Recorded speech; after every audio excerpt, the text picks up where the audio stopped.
조선의 11대 왕이었던 중종 당시 정치 개혁의 중심에 섰던 인물 중에 조광조라는 이름의 신하가 있습니다. 그는 연산군의 폭정으로 인해 무너진 조선의 모습을 보면서 크게 가슴 아파했습니다. 조선의 건국이념이었던 성리학의 가치 위에 다시 깨어진 정치와 사회를 재건하기 원했죠. 이를 위해서 그는 자신에게 주어진 권위를 가지고 급진적인 개혁을 단행합니다. 가장 먼저는 계파와 세력을 떠나서 인재를 실력만으로 공의롭게 선발하는 것이었습니다.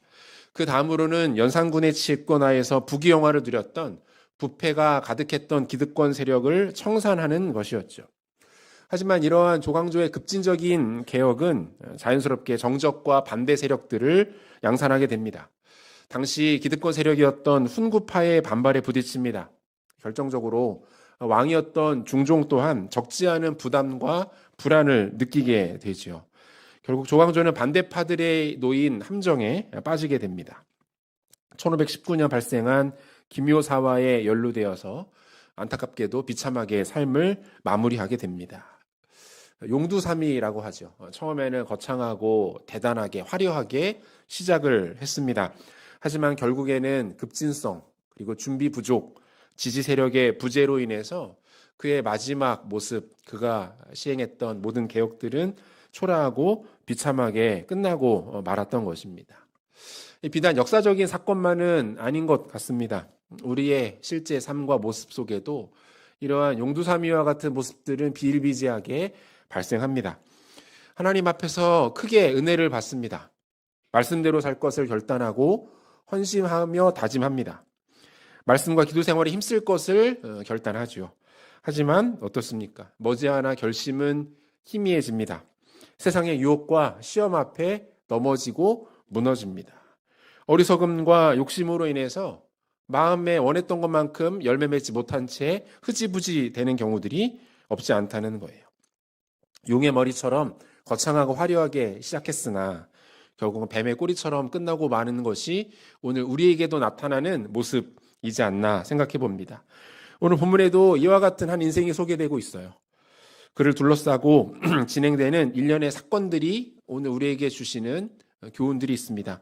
바로 마술사 시몬의 모습이 그렇습니다. 이 시몬이라는 사람에 대해서 우리가 구체적으로 다루기 전에 먼저 본문 속에서 짚고 넘어가야 하는 중요한 이슈가 하나 있습니다.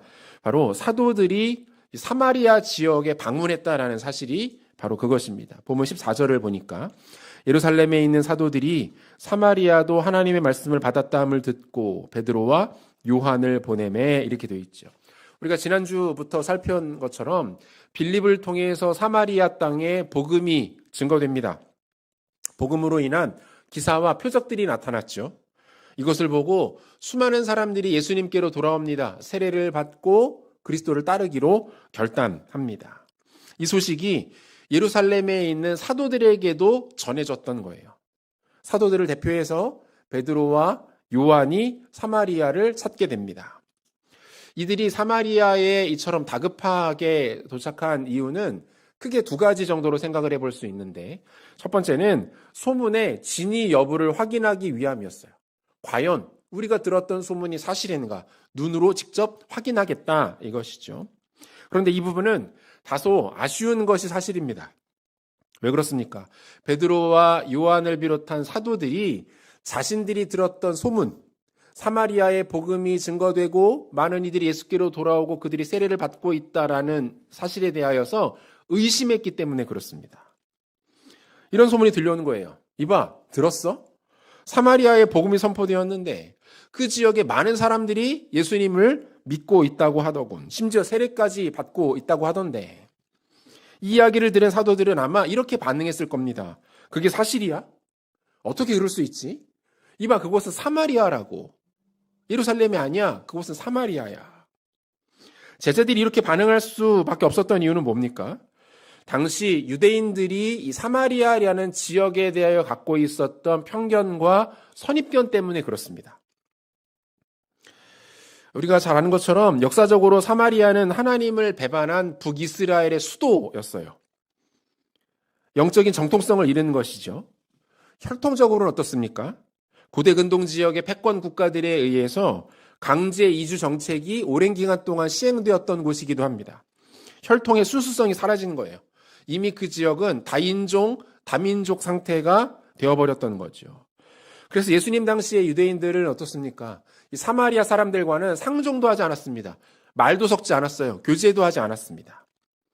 심지어 자신들이 오염될까봐 그 땅을 밟지도 않았다는 거예요. 그 땅을 우회해서 지나다녔다는 거예요. 유대인들에게 사마리아 땅은 저주받은 땅이었고 당연히 구원받을 수 없는 땅으로 인식되었다는 거지요. 그런데 이러한 사마리아 땅에 복음이 증거되고 많은 사람들이 예수께 돌아오고 있고 세례도 받고 있다라는 소문이 제자들에게 들려오는 겁니다. 이해하기가 어려운 거예요. 제자들은 이 사실을 쉽게 받아들이기 어렵습니다. 그런데 이 모든 상황 속에서 제자들이 결정적으로 놓치고 있는 것이 하나가 있었어요. 그것은 무엇입니까? 예수님의 명령이었죠. 사도행전 1장 8절. 우리 같이 한번 읽겠습니다. 오직 성령이 너희에게 임하시면 너희가 권능을 받고 예루살렘과 온 유대와 사마리아와 땅끝까지 이르러 내 증인이 되리라 하시니라. 예수님께서 승천하시기 전에 마지막으로 제자들에게 주신 명령 뭡니까? 사마리아에 가서도 복음을 전하라는 것이었어요. 다시 말하면 사마리아 지역의 사람들에게도 복음 듣는 것이 허락되었고 그 지역의 사람들도 구원하시기 원하는 것이 하나님의 마음이다라는 것을 이미 말씀하신 바가 있었다는 겁니다. 예수님의 이 말씀을 제자들이 바로 듣고 순종했다면 아마 이들이 직접 사마리아에 가서 복음을 전했을 거예요. 그런데 그렇게 하지 않았습니다. 그리고 그 소문이 들려오자 의심하고 있는 거죠. 무엇을 말합니까? 사도들 여전히 자신들이 가지고 있는 편견, 선입견에 묶여있는 채 예수님께서 하신 말씀과 명령에 온전히 순종하고 있지 못한 안타까운 모습이 드러나고 있었다는 거예요.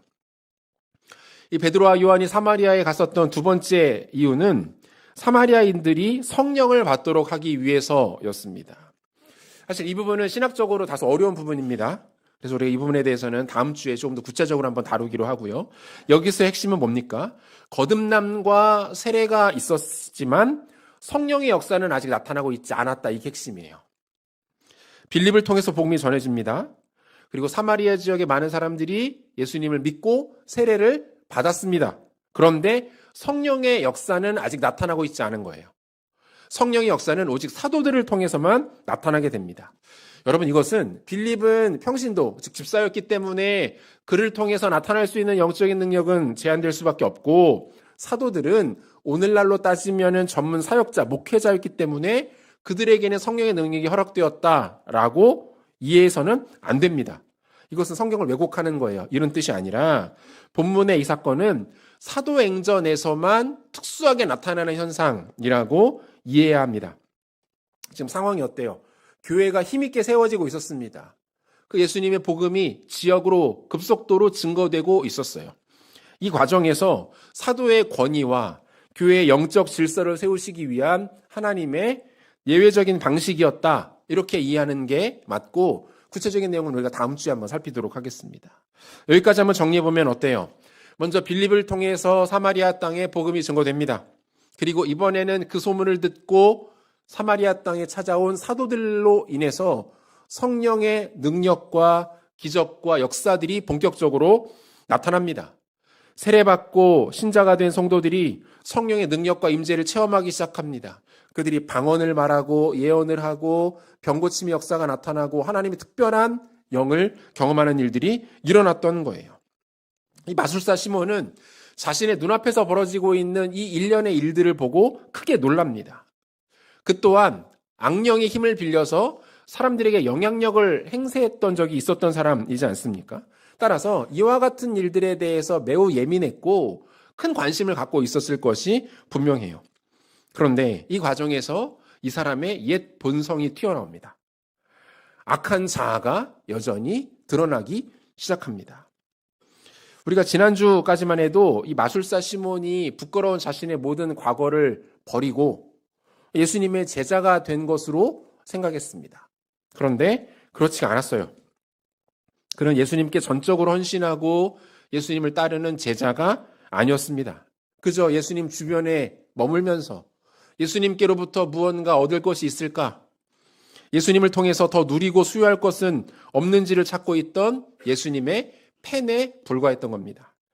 그는 제자가 아니라 팬이었어요. 미국의 카일 아이들먼 목사님이 쓰신 팬인가 제자인가라는 책이 있습니다. 오늘 저희 설교 제목도 그 책에서 지금 빌려온 건데요. 카일 아이들먼 목사님은 교회 안에 있는 모든 사람들을 정확하게 두 부류로 구분합니다. 당신은 온 마음으로 예수님을 따라가며 닮아가는 제자인가? 아니면 단지 예수님을 좋아하고 그분에게 호감을 느끼면서 손을 들며 환호하고 있는 팬인가? 그의 이야기를 좀 더 들어보죠. 오늘날 교회의 가장 큰 문제는 스스로 그리스도인이라고 말하지만 정작 그리스도를 따를 생각은 추호도 없는 팬들이다. 온갖 혜택을 바라며 예수님의 주위로 몰려드는 팬들은 있다. 하지만 자신을 희생할 만큼 그분과 가깝지는 않다. 교회 안에 수많은 사람들이 있고 수많은 사람들이 종교라는 기독교라고 체크하는데 정확하게 두 부류로 나뉜다는 거예요. 그저 예수님을 동경하며 환호하며 따르는 팬들과 진짜 자신을 예수님께 헌신하여 드리는 제자들로 구분된다는 거죠. 실제로 예수님은 자신을 따르는 많은 사람들에게 진짜 나를 따르기 원한다면 이 조건을 지키라라고 말씀하신 적이 있었는데요. 누가복음 9장 23절입니다. 우리 같이 한번 읽겠습니다. 또 무리에게 이르시되 아무든지 나를 따라오려거든 자기를 부인하고 날마다 제 십자가를 지고 나를 따를 것이니라. 뭐라고 말씀하십니까? 주님 앞에서 자기를 부인하는 것, 그리고 주님을 위해서 십자가를 지는 삶. 제자의 조건이래요. 자기를 부인하고 주님을 위해 십자가를 질 줄 아는 용기와 희생. 시몬에게는 이 모습이 보이지 않습니다. 왜 그렇습니까? 그는 제자가 아니라 그저 한 명의 팬에 불과했기 때문에 그래요. 사랑하는 성도 여러분, 우리의 모습을 하나님 앞에 좀 진지하게 돌아볼 필요가 있습니다. 예수님께는 팬이 필요하지 않아요. 그분께 손을 들고 환호하고 그분의 뒤를 졸졸 따라다니는 그러한 팬은 예수님께 아무런 의미가 없습니다. 그런 사람들을 찾지 않으신다고요. 예수님은 제자를 찾으십니다. 예수님의 마음에 합하여 그분과 손발을 맞추어 동역할 제자를 찾고 계신 거예요. 여러분들은 예수님의 팬입니까? 아니면 제자입니까? 시몬의 모습을 통해서 이것을 구분할 수 있는 중요한 두 가지 질문을 한번 던져보면 이것이 우리에게 큰 도움이 될 것 같습니다. 첫 번째 질문 이겁니다. 하나님이냐 돈이냐? 하나님이냐 돈이냐? 본문 18절에서부터 20절까지 말씀을 보시면요. 시몬이 사도들의 안수로 성령 받는 것을 보고 돈을 들여 이르되 이 권능을 내게도 주어 누구든지 내가 안수하는 사람은 성령을 받게 하여 주소서 하니 베드로가 이르되 내가 하나님의 선물을 돈 주고 살 줄로 생각하였으니 내 은과 내가 함께 망할지어다. 이렇게 되어 있어요. 사도들의 능력은 이 시몬이라는 사람의 마음을 사로잡기에 충분했습니다. 사도들이 사람들에게 손을 대고 기도하자 능력이 나타났어요. 그런데 그 능력은 지금까지 그 어느 곳에서도 만나보지 못한 위엄과 권위, 영광을 갖고 있었습니다. 이 모습을 본 시몬이 거기에 매료된 거예요. 자신이 그 능력을 누리는 것이 아니라 내가 그 능력을 행하고 싶다. 직접 나도 그러한 역사를 만들어내고 싶다. 이런 마음에 사로잡히게 됩니다. 이유는 하나였죠. 왜 그렇습니까? 그렇게만 되면, 그런 능력을 자신이 갖게만 되면 지금보다 훨씬 더 많은 돈과 더 많은 권세를 얻을 것으로 생각했기 때문에 그렇습니다. 그의 초점은 여기에 맞춰져 있었던 거예요. 그에게는 이미 많은 돈이 있었습니다. 그래서 베드로와 요한에게 그 돈을 들고 찾아가죠. 이보시오, 나에게도 안수하면 그 능력이 임할 수 있는 성령을 주십시오. 그 성령을 나에게도 좀 파세요. 당신이 가지고 있는 성령을, 이 돈을 받고 저에게도 좀 공유해 주시면 안 되겠습니까? 이렇게 말하고 있는 거예요. 뭡니까? 지금 성령에 대하여 투자하는 거예요. 내가 가지고 있는 돈이 아깝지 않을 만큼 그 능력이 강해 보이니 내가 기꺼이 투자하겠습니다. 내 돈을 받아주세요. 이렇게 말하고 있는 건 아닙니까? 돈으로 영적인 지위와 능력을 사고자 했던 거죠. 여러분, 실제로 영어 단어 중에 시몬이라는 단어가 있어요. 뜻이 바로 성직 매매입니다. 시몬이라는 사람의 이름에서 파생된 단어예요. 시몬이, 성직 매매. 시몬의 이와 같은 모습은 성령의 능력을 돈으로 사려는 성령 모독의 해당하는 것이기도 하지만 그 이면에 더 깊은 곳에는 무엇이 있는 것입니까? 모든 일을 돈으로 해결하려고 하고, 돈을 통해서 모든 것을 해석하려고 하고, 돈을 통해서 모든 것을 움직이려 하는 물질 만능주의와 배금주의의 사상이 깊이 자리하고 있는 거예요. 시몬의 주인은 돈입니다. 그는 돈을 우상으로 섬기면서 또는 자신이 돈을 소유하면서 그 돈을 통해서 더 큰 힘을 가지려고 하고 돈으로 문제를 해결하고 하려고 하고 돈을 통해 자신을 드러내려고 했던 어리석은 사람이었어요. 다른 말로 돈의 노예가 되어 살아가고 있었던 거죠. 돈에 의해서 감정이 요동합니다. 돈으로 인해서 판단이, 결정이, 선택이 달라집니다.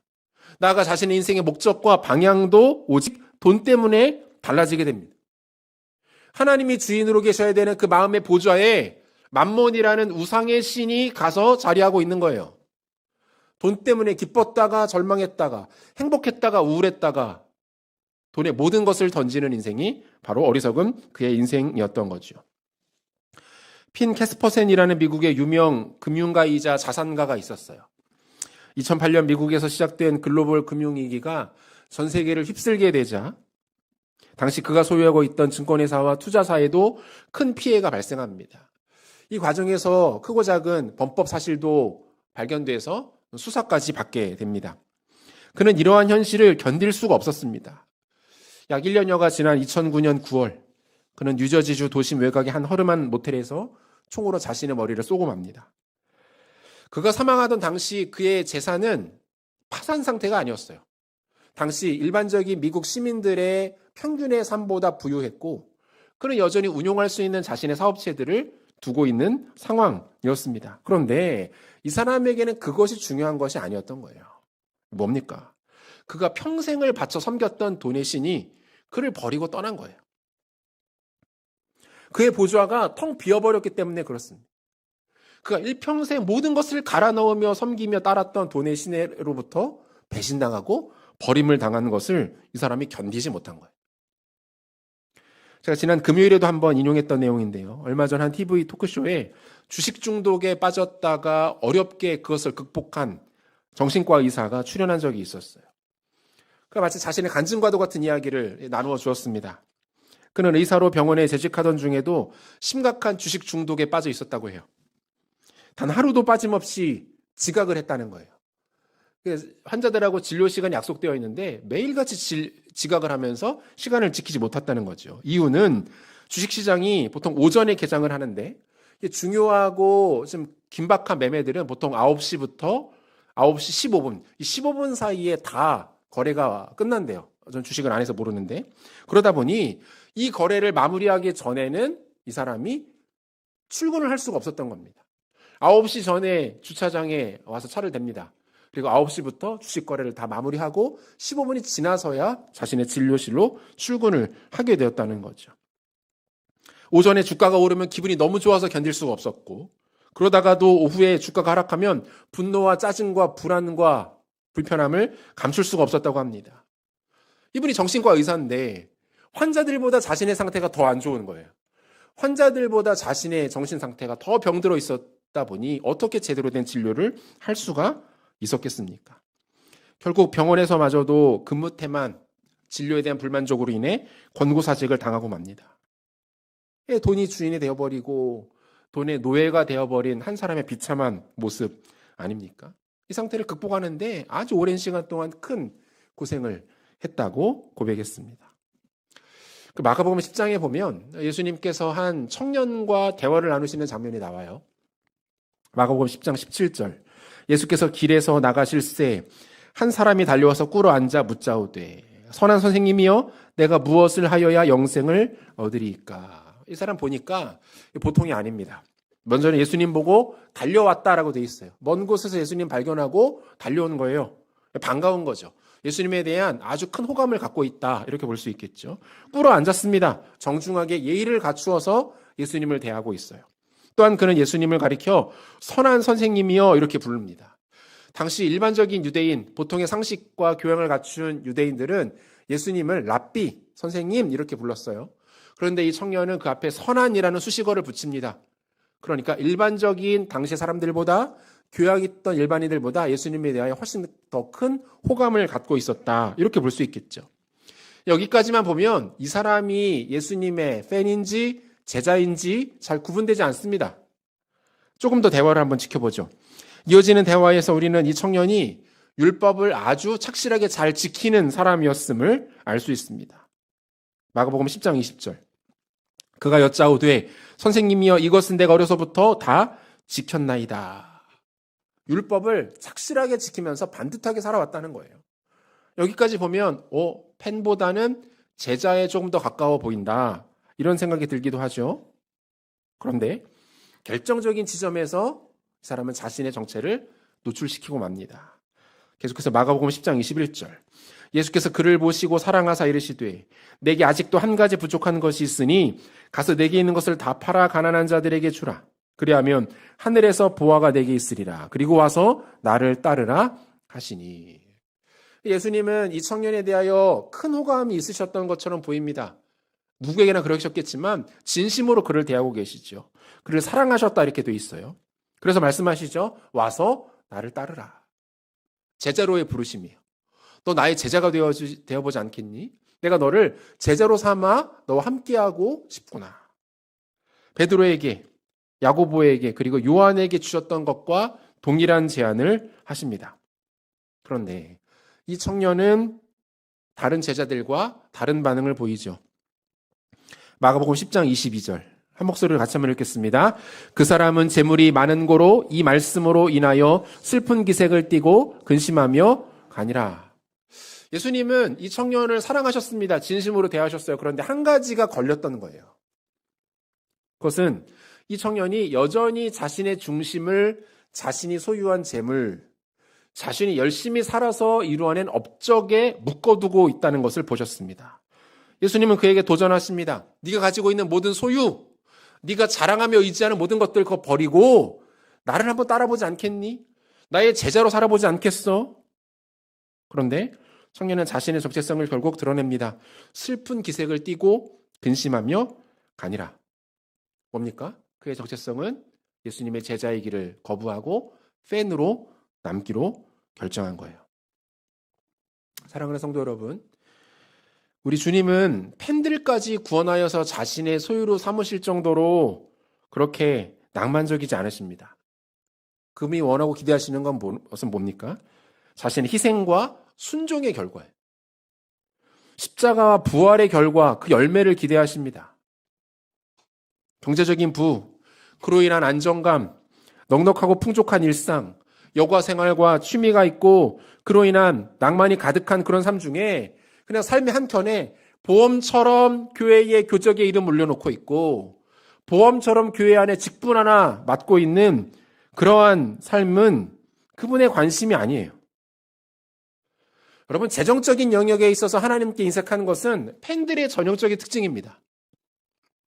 심지어 팬들 중에서도 자신이 좋아하는 스타를 위해서 아낌없이 지갑을 여는 사람들이 있어요. 하물며 하나님의 것을 하나님께 온전히 내어드리지 못하는 사람들을 결코 제자의 모습으로 볼 수가 없는 거죠.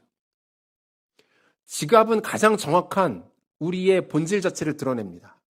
시간과 돈 아닙니까? 가장 소중한 것, 대체할 수 없는 것들, 그것의 방향을 보면 그 사람의 삶의 중심이 어디에 있는지 알 수 있다고요.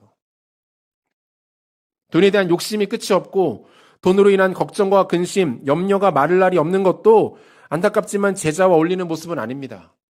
우리가 오해하는 것이 있는데 돈에 대한 욕심, 탐욕만 많고 그것이 문제라고 생각하는데 그렇지 않아요. 돈 때문에 크게 염려하는 것, 돈 때문에 낙담하는 것, 돈에 경제적인 여유가 없음으로 인해서 좌절하는 것도 여러분 팬의 특징이에요. 제자는 그렇지 않습니다. 여러분, 이러한 모습들이 우리 가운데 나타나고 있다면 죄송하지만 여러분들은 제자가 아닙니다. 여러분은 팬에 불과해요. 예수님이 그럭저럭 괜찮아 보이니까, 예수님 잘 믿으면 복 받는다고 하니까, 예수님 믿으면 천국 갈 수 있다고 하니까 그 이야기에 솔깃해서 예수님 주변을 맴돌다가 언제라도 떠날 준비를 하고 있는 팬에 불과합니다. 두 번째 질문은 이것입니다. 진정한 기도를 하고 있는가? 진정한 기도가 그 사람 안에 있는가? 이것은 팬과 제자를 구분하는 아주 중요한 기준점이 됩니다. 시몬의 한심한 반응을 본 베드로가 크게 분노하죠. 본문 20절과 21절. 베드로가 이르되 내가 하나님의 선물을 돈 주고 살 줄로 생각하였으니 내 은과 내가 함께 망할지어다. 하나님 앞에서 내 마음이 바르지 못하니 이 도에는 내가 관계도 없고 분깃될 것도 없느니라. 이렇게 되어 있어요. 그 헬라어 성경을 찾아보면 이 문장이 내 은과 내가 함께 망할지어다, 이 문장으로 시작이 돼요. 이 당시에 은은 가장 보편적으로 유통되던 화폐였습니다. 따라서 은과 함께 망하라는 이 저주는 무슨 뜻이에요? 가지고 있는 모든 돈을 다 잃고 돈 때문에 평생 고생하다가 네 인생이 초라하게 멸망하게 될 거야, 이렇게 저주하고 있는 거예요. 하지만 베드로는 시몬에게 저주만 퍼붓지 않습니다. 그 영혼을 불쌍히 여깁니다. 안타깝게 생각합니다. 계속해서 22절과 23절인데요. 여기는 같이 한번 읽겠습니다. 그러므로 너의 이 악함을 회개하고 주께 기도하라. 혹 마음에 품은 것을 사하여 주시리라. 내가 보니 너는 악독이 가득하며 불의에 매인 바 되었도다. 이렇게 되어 있어요. 이 문장에서 중요한 동사 두 가지인데 회개하다와 기도하라. 그런데 문장 전체를 이끌어가고 있는 보통 주동사 이렇게 표현하는데 주동사는 기도하라입니다. 기도하라.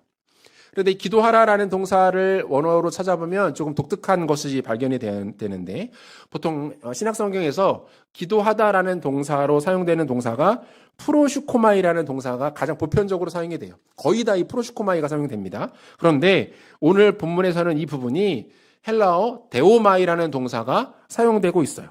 뭔가 강조하기 위함이죠. 이 데오마이라는 단어는 단단히 묶다, 굳게 붙들어 매다라는 의미의 헬라어 데오에서 파생된 단어입니다. 따라서 지금 베드로가 시몬에게 기도하라라고 말한 것은 어떤 뜻이 되는 거예요? 일반적인 기도를 말하는 게 아니에요. 단단하게 묶어라. 무엇을? 너 자신을 하나님께 단단하게 묶어놓는 기도를 해라. 이런 뜻입니다. 주님께 최대한 가까이 달라붙어라.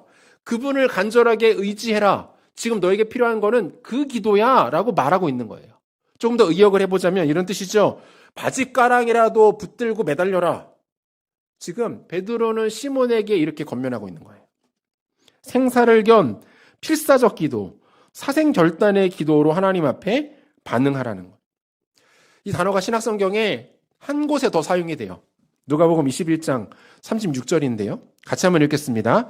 이러므로 너희는 장차 올 이 모든 일을 능히 피하고 인자 앞에 서도록 항상 기도하며 깨어 있으라 하시니라. 여기에서도 기도하며 데오마이라는 동사가 한 번 더 사용이 됩니다. 여러분 누가복음 21장 이게 어떤 상황이냐면 예수님이 제자들에게 마지막 날 진멸의 때에 대하여 설명하시는 장면이에요. 마지막 때가 반드시 오는데 그때에 도처에 전쟁과 기근과 환난과 시련이 있을 거야. 그 고난으로 인하여 하나님 백성들과 그렇지 못한 자들이 다시 한번 구별될 거야. 그 급박한 상황에 대하여 설명을 하신 그 후에 말미에 주셨던 권면이 이 권면이에요. 데오마이의 기도. 결정적인 순간에, 긴박한 순간에 힘을 쥐어 짜내는 기도를 의미합니다. 너 자신을 주님께 견고하게 묶어 놓으라. 간절하게 하나님 붙들고 매달리며 기도하라. 이 권면하고 있는 거죠. 그럼 무엇을 말합니까?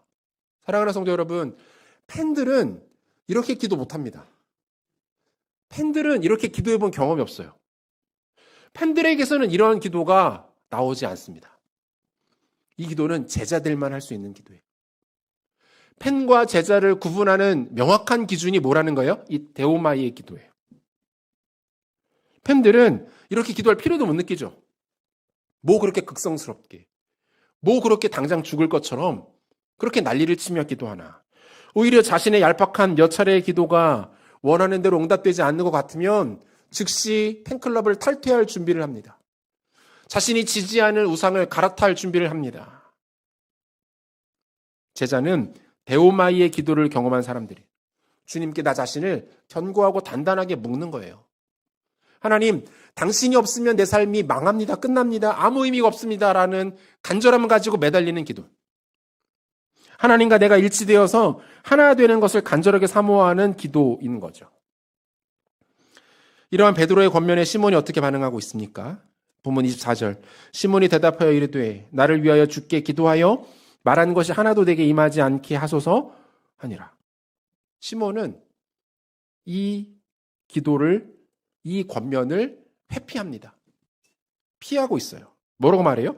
나를 위하여 주께 기도하여. 자신이 기도하는 대신에 기도해달라고 부탁하는 거예요. 여러분, 우리가 어려운 일을 당했을 때 누군가에게 중보 기도를 요청하는 것은 매우 바람직한 일입니다. 간혹 저에게 찾아오셔서 기도 부탁해 오셔서 그 자리에서 기도해드리는 일들이 종종 있습니다. 너무 귀한 일이에요. 언제든지 찾아오십시오. 같이 기도하겠습니다. 그런데 더 중요한 건 뭐예요? 본인이 직접 하나님 앞에 간절함 가지고 기도하는 거예요. 자신이 감당해야 할 그 기도의 영역과 기도의 사명과 기도의 필요를 누군가에게 전가하는 것은 지혜로운 모습이 아닙니다. 그것은 팬의 태도예요. 지금 이 시몬은 여전히 본질이 무엇인지를 전혀 깨닫지 못하고 있습니다. 그가 원하는 것은 고작 조금 전 베드로가 내린 그 끔찍한 저주가 자신에게 임하지 않게 해달라는 것뿐이에요. 당장에 직면한 위기만을 모면하고자 했던 것이 그의 마음이었습니다. 사랑하는 성도 여러분, 제자가 아닌 팬은 기도의 필요성을 느끼지 못합니다. 기도는 영적 엘리트들에게나 일부 어울리는 고급 옵션일 뿐이지 나에게 필수적인 것은 아니라고 생각합니다. 가볍게 여기기 때문에 하지 않습니다. 하지 않으니 훈련되지 못합니다. 훈련되지 않았기 때문에 정작 기도가 필요한 다급한 순간에 그들은 철저하게 무능력합니다. 여러분, 인생 살아가다 보면 크고 작은 어려움들 만나죠. 내 힘으로는 도저히 안 되는 상황들, 당장 어떻게 해야 될지 알지 못하는 상황들, 절대적인 하나님의 간섭과 도우심이 필요한 상황들 옵니다. 이런 것을 한 번도 경험하지 않는 인생은 없습니다. 아직 못 봤어요. 그때 하나님의 백성들의 특징은 뭡니까? 제자들의 특징은 뭡니까? 그들은 그때에 데우마이의 기도를 합니다. 매달려 기도하는 거예요. 하나님께 부르짖으며 나가는 거예요. 간절히 하나님 붙들고 은혜를 구하는 거예요. 여러분, 이것이 훈련되지 않으면 안 돼요. 정작 위급한 순간, 당황한 순간이 되면 기도가 안 나온다고요. 해보지 않았으니. 그게 안 되는 겁니다. 팬들은 그 순간에도 기도할 수 없습니다. 기도할 줄 모르기 때문에. 평상시에 기도를 소홀히 했기 때문에. 기도를 중요하게 여기지 않았기 때문에. 그들은 정작 기도가 필요한 순간에 무기력합니다. 기도로 위기를 극복하고 장애물을 돌파해내는 것은 물론이고 그러한 기도의 능력을 가지고 지체들과 교회를 섬기는 영광스러운 중보 기도자의 삶은 꿈도 꿀 수가 없는 거죠. 사랑하는 성도 여러분, 기억하십시오. 기도는 제자들에게 주어진 영적인 어떤 능력, 탁월한 도구이기 이전에 제자의 정체성이자 본질입니다. 기도하지 않으면서 자신을 어디 가서 제자라고 소개할 수 없다는 거예요. 위선입니다. 본인은 그렇게 생각할지 모르나 주님은 그렇게 인정하지 않으실 거예요. 기도를 통해 살아계신 하나님과 바른 관계를 맺지 못하면서 제자에게 허락되는 하나님의 영광과 긍휼을 기대하는 것은 모순입니다. 깨어 기도하라는 성경의 가르침, 우리 주님의 명령을 결코 가벼이 여기셔서는 안 됩니다. 여러분, 금요일 저녁에는 기도하러 나오십시오. 그게 맞습니다. 여러분, 자신의 영혼을 위해서 기도하셔야 됩니다. 우리 자녀들의 영혼과 그들의 인생을 위해서 눈물 뿌려 기도하셔야 됩니다. 누가 그들을 위해서 기도합니까? 부모가 기도하지 않는데, 교회 어른들이 기도하지 않는데 누가 그들을 위해서 기도합니까? 악이 관영하고 죄가 넘쳐나는 혼탁하고 이 음란의 세상에서 자녀들을 어떻게 지켜냅니까? 우리 다음 세대 어떻게 품어냅니까? 기도하지 않는데 어떻게 그 일들이 가능합니까? 기도할 실력도 없는 사람이, 기도를 경험해보지도 않은 사람이 어떻게 자신을 그리스도의 제자라고 말할 수 있습니까? 저는 우리 교회 금요은혜기도회가 숭인교회의 엔진이 되어야 한다고 생각합니다. 제가 몇 번 소개해드렸는데 수영역교회 담임하시는 이규현 목사님이 자주 하시는 말씀인데, 기도 없는 교회는 엔진이 멈춘 배와 같다. 엔진이 힘차게 돌지 않으면 아무리 교회가 크고 많은 사람들이 모이고 많은 사역을 하고 많은 재산을 갖고 있고 많은 일들을 해도 의미 없다는 거예요. 엔진이 멈췄는데 무슨 소용이 있습니까? 호화로운 크루즈선에 많은 놀거리들, 즐길 거리들이 많이 있어요. 엔진이 고장났습니다. 그 배가 출항할 수 있을까요? 사람들이 그 배를 찾을까요? 의미 있는 배입니까? 막강한 무기와 최첨단 기술을 가지고 무장한 군함이라 하더라도 엔진이 멈춰버렸는데 그것이 전쟁의 위기 상황에 유익합니까? 아무 쓸모가 없게 되는 것이죠. 여러분, 교회도 마찬가지예요. 성도도 마찬가지입니다. 엔진이 돌아야 합니다. 여러분들에게 영적 심장은 기도입니다. 기도하지 않으면 심장이 뛰지 않는 것과 같고, 기도하지 않으면 우리의 엔진이 멈춰버린 것과 다를 바가 없습니다. 기도가 살아나야 제자가 되고, 기도회가 살아야 팬클럽이 아닌 제자 공동체가 되는 것이죠. 바라기는 진정한 기도, 하나님께 간절하게 매달리는 데오마이의 기도를 통해서 우리의 제자됨이 회복되는 은혜가 있으시기를 소원합니다. 여러분, 영혼을 위해서 기도하셔야 돼요. 죄에 휩쓸려 가지 않도록 받은 구원을 지켜낼 수 있기 위해서 우리 자녀들 위해 기도해야 합니다. 여러분, 언제 시간을 따로 장소를 구별하여 기도하실 겁니까? 금요일 저녁에 나오십시오. 이 자리가 여러분들의 영혼의 엔진이 되고 공동체의 엔진이 되고 영적인 능력의 근원지가 되시기를 소원합니다. 말씀 맺으려고 하는데요. 사랑하는 성도 여러분, 주님께는 팬이 필요 없습니다. 주님께는 제자가 필요해요.